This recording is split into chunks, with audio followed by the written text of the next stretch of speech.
Ladies and gentlemen, T-Raw in the morning, the beautiful Laura Styles, Rosenberg. The beautiful Rosenberg. Chill out. Chill out. And Carmen Perez, Justice League NYC. Is it still Justice League NYC? It is. The Gathering for Justice. The Gathering for Justice and Justice League. We met Carmen on this program. You, my son, Tamika Malory, who Tamika will be here soon. How long ago was that when you guys walked from New York City all the way to D.C. That was protest? April in 2015. April 2015. And that march, I mean, a real march, like a literal walk where you had places you were going to stay, churches you guys stayed at to take a stand against police brutality and uplift communities that were under attack from corrupt police departments. Really sparked something. Yeah, so it was a 250-mile march from Staten Island to D.C. with 3 criminal justice reform bills. One was the Juvenile Justice Delinquency Prevention Act has been passed in the Senate. It was blocked for so many years. We had another one, ending racial profiling, that was reauthorized, and then stopping the militarization of policing. So we had a criminal justice package that we marched with. The reason we started in Staten Island was the symbolism of Eric Garner, where he was killed. And so we stayed in churches, mosques, universities, basements, and it was a spiritual journey. I mean, we got met with the KKK, folks. We never experienced that type of racism. Where did that happen? That happened like in Pennsylvania. In that territory, there were trucks that would blow smoke in our faces and, tell us to go away. I mean, they would flip us off and call us NIGGE. How many people were marching? There was 100 that marched the whole way, and then we had a rally and a concert when we got to Congress. And how long did it take to get there? 9 days. Wow. Yeah, my feet are that's still fast. That's a lot of walking. Well, and you guys, while you stay active on raising the age here in New York City, we still have that campaign going on, right? Mm-hmm. You guys also, Tamika, come sit. You guys also stay active with getting Officer Pantaleo fired. That's still something you guys stay active with. We had an action that we did where we shut down and brought awareness. We did an economic boycott over the Thanksgiving holiday, and we have a Justice Now coalition of clergy members, and so they came out. Our number one demand is to fire Daniel Pantaleo, the officer responsible for Eric Garner's death. And that's a work in progress. But the reason I'm painting this whole picture is because now we sit here today, and we are a week away from you guys having one of the largest women's marches that Washington, D.C. has seen in protest of the soon-to-be president, Donald Trump. And Vogue magazine is covering you and all media, and it's an amazing endeavor that, I don't know, I want you guys to kind of speak to how did this whole march come about? I mean, we all woke up that next morning after the realization that Donald Trump won, and that was kind of when it started, right? Yeah, there was a woman by the name of Teresa Shook that was in Hawaii who felt devastation and despair after the election, like many of us, and she ended up putting a post out to 40 of her friends to go to D.C. When she woke up the next day, there were 10,000 women that were joining her. And so she kind of was a little overwhelmed. She's a grandmother. She's never organized something at this caliber. And so she ended up stepping back and giving her blessing to 2 other women. One of them is one of our co-chairs, Bob Bland, and she's also the co-founder. And so within 2 days, we were brought in, Tamika Malory and myself, to... Keep going, sorry. To bring our vision and put direction into the march and make sure that women of color were at the center of this, particularly because I'm Mexican-American, Tamika's Black, African-American, and Linda Sarsour is Muslim-American, and we were actually the targets of this administration. And so we're going to be going out into D.C. on January 21st, next Saturday. We're going to make sure that we come out in large numbers, but there are also sister marches happening across the country. There are 300 that are happening. There's also 30 that are happening globally. So this is an international movement. Mm-hmm. And there's one here in New York as well, right? Yeah. There's a march happening in New York.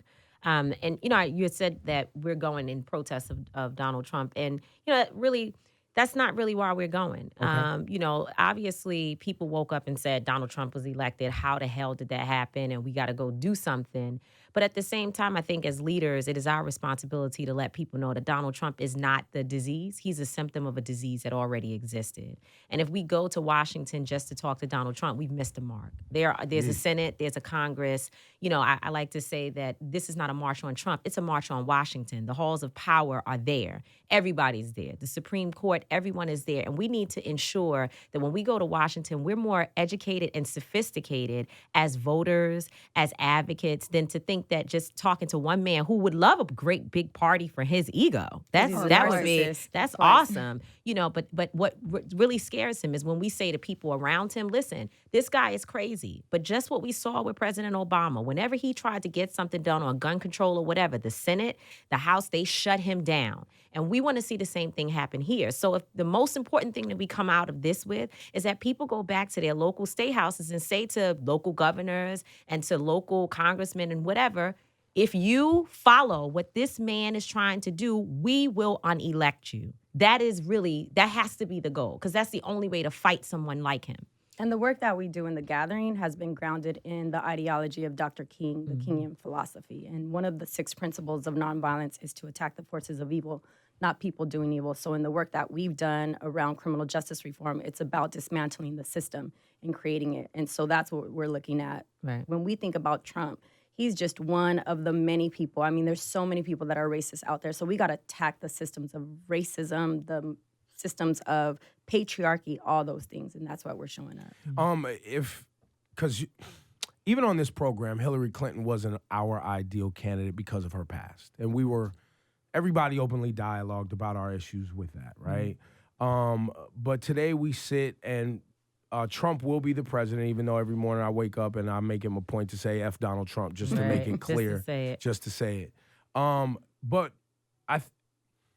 I feel like in some ways there's a silver lining with Donald Trump having this win. Am I by myself in activism and awareness and people like yourselves who've made this your life to change our country for the better, get young people active in how things work, get elected officials who actually care about people in our country and not just their pockets? Am I wrong in feeling like that? Think about it like this: if things had gone just a few different ways in a few different states, Donald Trump wouldn't be president, but almost the exact same amount of people would have felt the way they felt to vote for him. Absolutely. The only difference is he wouldn't have won. Right. So the motivation wouldn't be the same. But there's still, either way, 50 million people said, no, we agree with this. We're okay with this idea. And I agree with you. I think that if there's one good thing that is going to come out of Donald Trump being president, no matter how horrible it may be, because already we see the Affordable Care Act, like that's a real issue, that it's been repealed and it's been voted to be repealed, and they're going to gut it and people are going to suffer. But that's what it's actually going to take. Like, unfortunately, we've been sounding the alarm. We've been knocking on the doors, beating it down, telling people, meet us on the street, make sure you turn out to vote. And folks were not necessarily paying attention because we're in such an individual society. Everybody, as long as I got mine, I'm not worried about someone else. But now this is going to force us into a family relationship. We're going to have to talk to one another. A lot of people have said, well, this march is about white women. At the end of the day, if you say 53% of the women who voted, the white women who voted for Donald Trump, that means 47% didn't. So there's still some folks that understand that we're about to catch hell and we have to fight together. And even in the 53%, someone is sitting there thinking, I thought this was a joke. And now I see exactly what's going to happen. And Carmen is very, very clear about the fact that we have to always keep our doors open for everyone to be able to find an entry point into the movement. People make mistakes. People do crazy things. She'll say in a minute, like, she works with killers. Like, you know what I'm saying? Trying to help bring them over to the other side. So we're in a place right now, we don't have time to be fussing over who, it was the white women, it was this, it was that. He's coming for all of us. If you're not in the top 1 or 2%, and they put forth some type of medical plan or whatever, that means you have to pay for chemotherapy, pay for your HIV medication, pay for, whatever. You break your arm, you got to pay for it first, and then you somehow get your tax, whatever, credit later.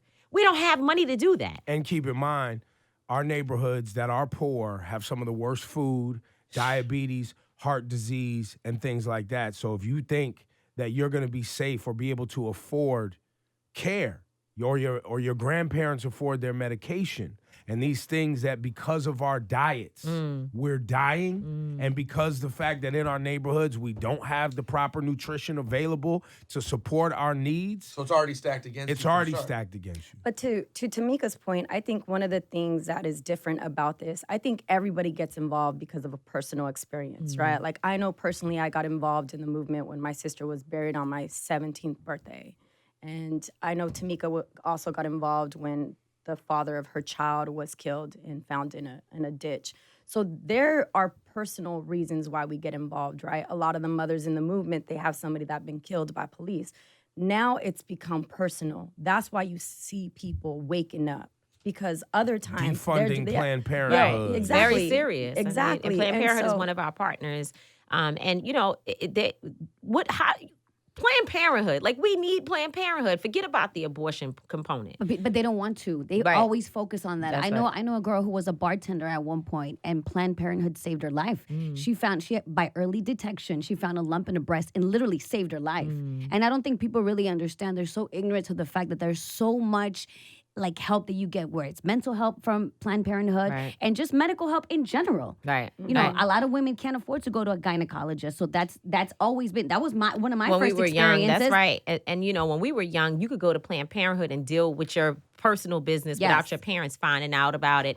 Imagine now without having that protection. And then look, we for two administrations, well, not two administrations, but two terms, we had two black attorney generals, right? Eric Holder and Loretta Lynch. Neither one of them were able to do what we needed done to get done on criminal justice reform, right? And so now we're going to have Jeff Sessions, a racist, a man who is very clear in past times he has been denied being appointed to these types of positions because people found him to be a racist. So Hold here, on. To be very clear, in the 80s, other Republicans thought other he was too Republicans, racist. exactly. 30-some years ago, Republicans were like, you're too racist, bro. So just marinate on that for a But second. I will also add, look, at the end of the day, this presidency is nothing new. History repeats itself. Like there were presidents back in the day Right. that were deporting Mexicans under Operation Wetback where people were actually born here.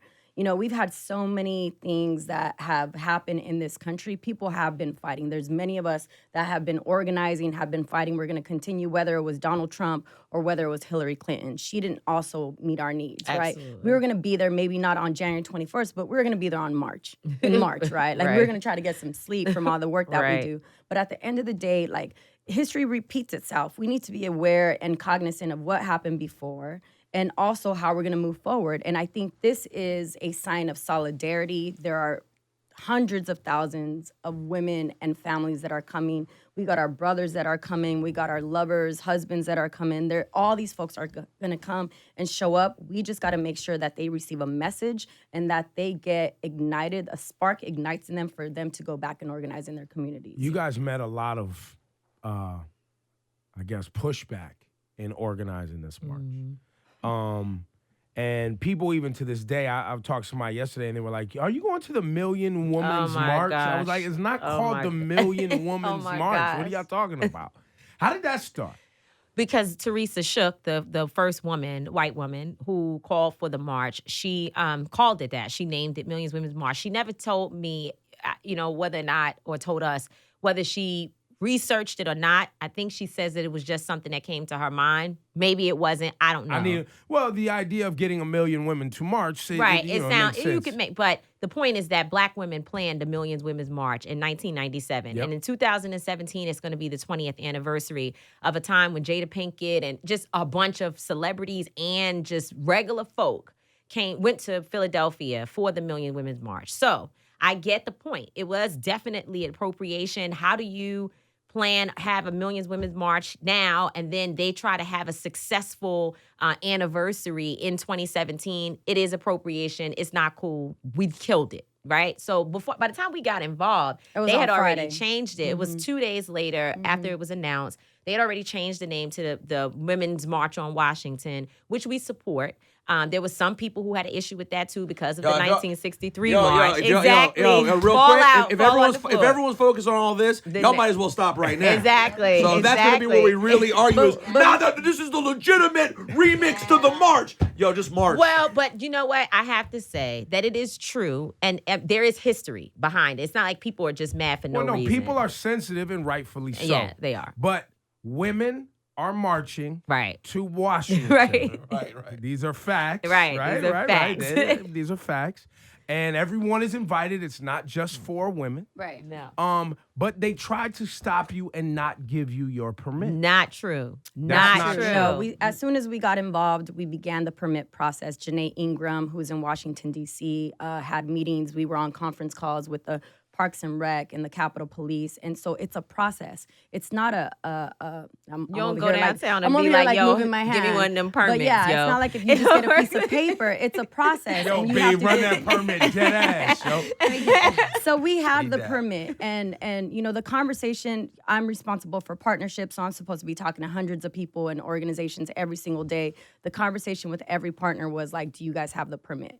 And we did. We were in the process, and after that conversation shifted, as soon as they knew that we got the permit, the conversation shifted to what are we marching for. And so yesterday on our website, womensmarch.com, we released a Points of Unity document that allows people to understand what are we marching for. So we pulled experts from different issues and different races and guys did a good gender job. nonconforming. Good Thank job, you. Carm. It was hard, man. I mean, people think this is easy and they're like, yo, these girls, they just want it for the limelight. Yo, we are professionals. We are organizers. We run organizations. And on that note, I'll take you guys back some years. I'm privy to Carmen and Tamika. I knew Tamika when you worked for Al Sharpton. Yep.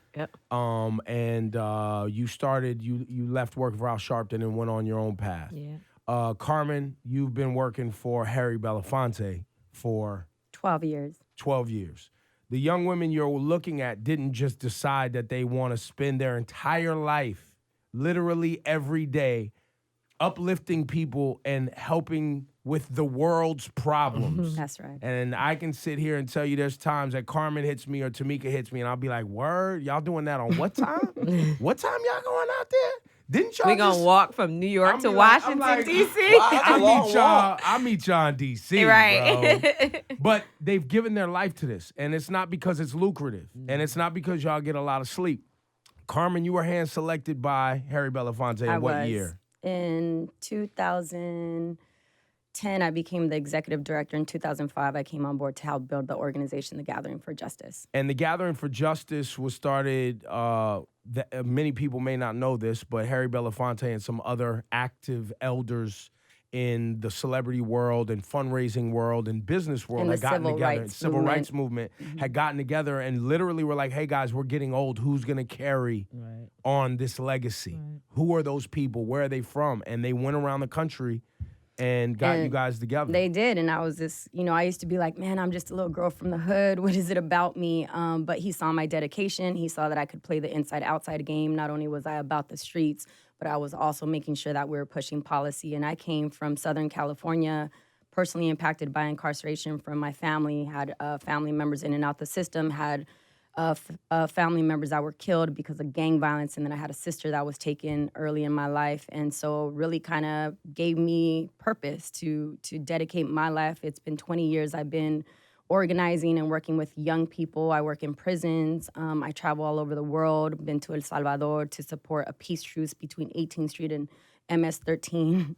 MS shot callers, and like you would never think that of me. You see me, but we've been in this field. We're organizers, and it's the reason why we've been able to really put together these policy points, been able to organize all these organizations to get involved, but it's not easy, and a lot of the sacrifice comes at the hands of our own families. Yeah. I wasn't able to go home for the holidays. My father's 92, so I feel like Mr. Belafonte is 90. I feel like we are intentional about intergenerational relationships, but I wasn't able to go home to Cali to be with my family. And I have 16 nieces and nephews that are looking at me, but I want to be that role model for them. Even though we're not able to see ourselves on the big screen, I never really had many role models besides Dolores Huerta. I'm not sure if you have any Latina civil rights leaders that you know, but for me, it was important to be that example and for young girls to see themselves in me and know that they could also do it. And that's what we're also trying to portray.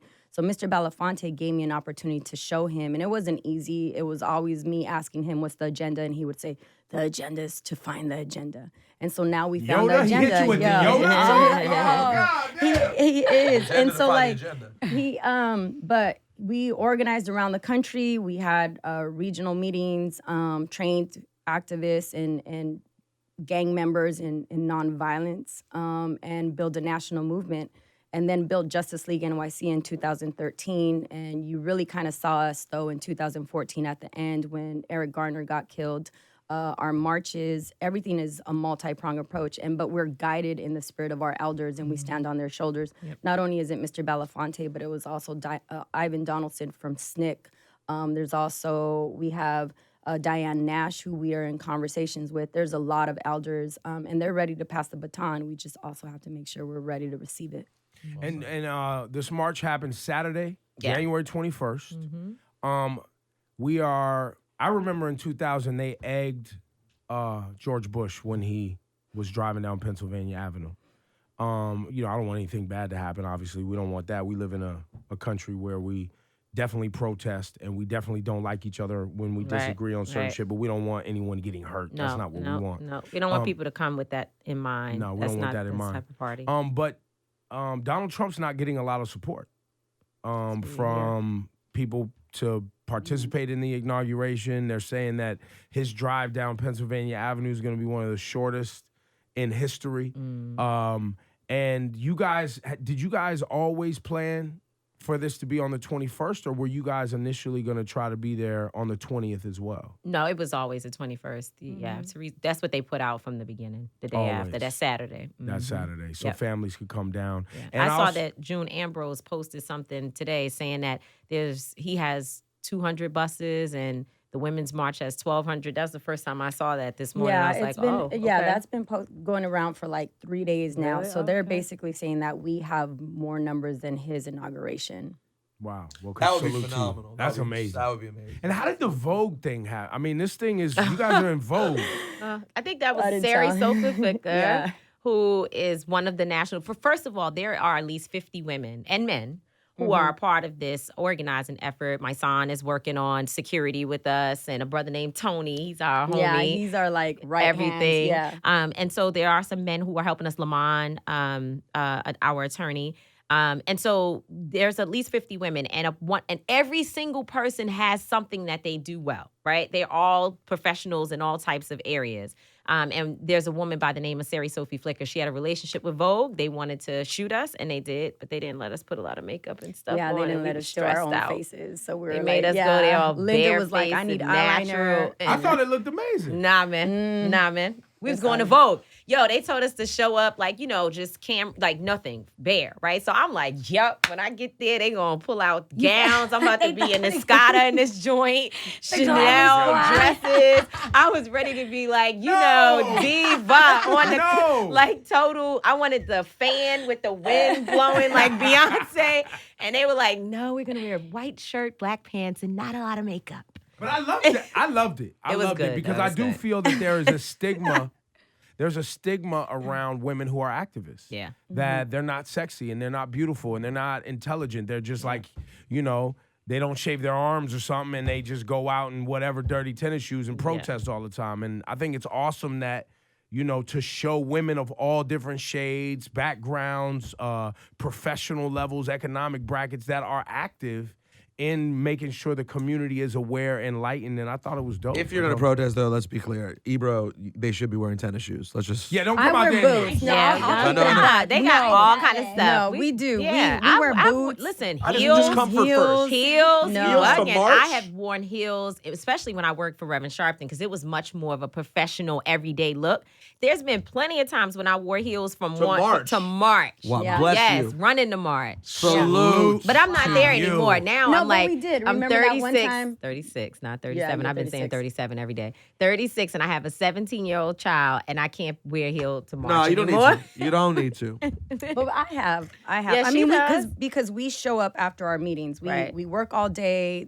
Protest is at night. We sometimes you don't have your running shoes, and so you're showing up in your pencil skirt and you're like just And marching. that's it. I mean, because we believe, first of all, as far as we're concerned, which is what you're saying, poverty is violence, right? So we believe in working hard and you don't make a lot of money in the movement at all, but that's why all of us have other things that we do. I'm leaving here, going to see my client, and we dress nice. We like to dress up. We like to feel good about ourselves. But then if somebody gets shot and you gotta go, and Erica Ford is calling like, yo, meet me in the hood on such and such street right now. You got to show up however you are. You don't have time to be like, let me go home and change like Batman. I need to be more protest appropriate. Yeah. Yeah, but it was interesting to hear Carmen talk about her getting even some backlash of people coming up to you because they feel like you have to fit a certain look, telling you, I didn't know you had to beat your face to, to protest. They tweeted that. Insane. They took a screenshot of my picture and they're like, yo, we didn't know you had to like beat your face to be part of the movement. And that's not even it. It's like, I'm comfortable in my own skin. There was a time when I wasn't,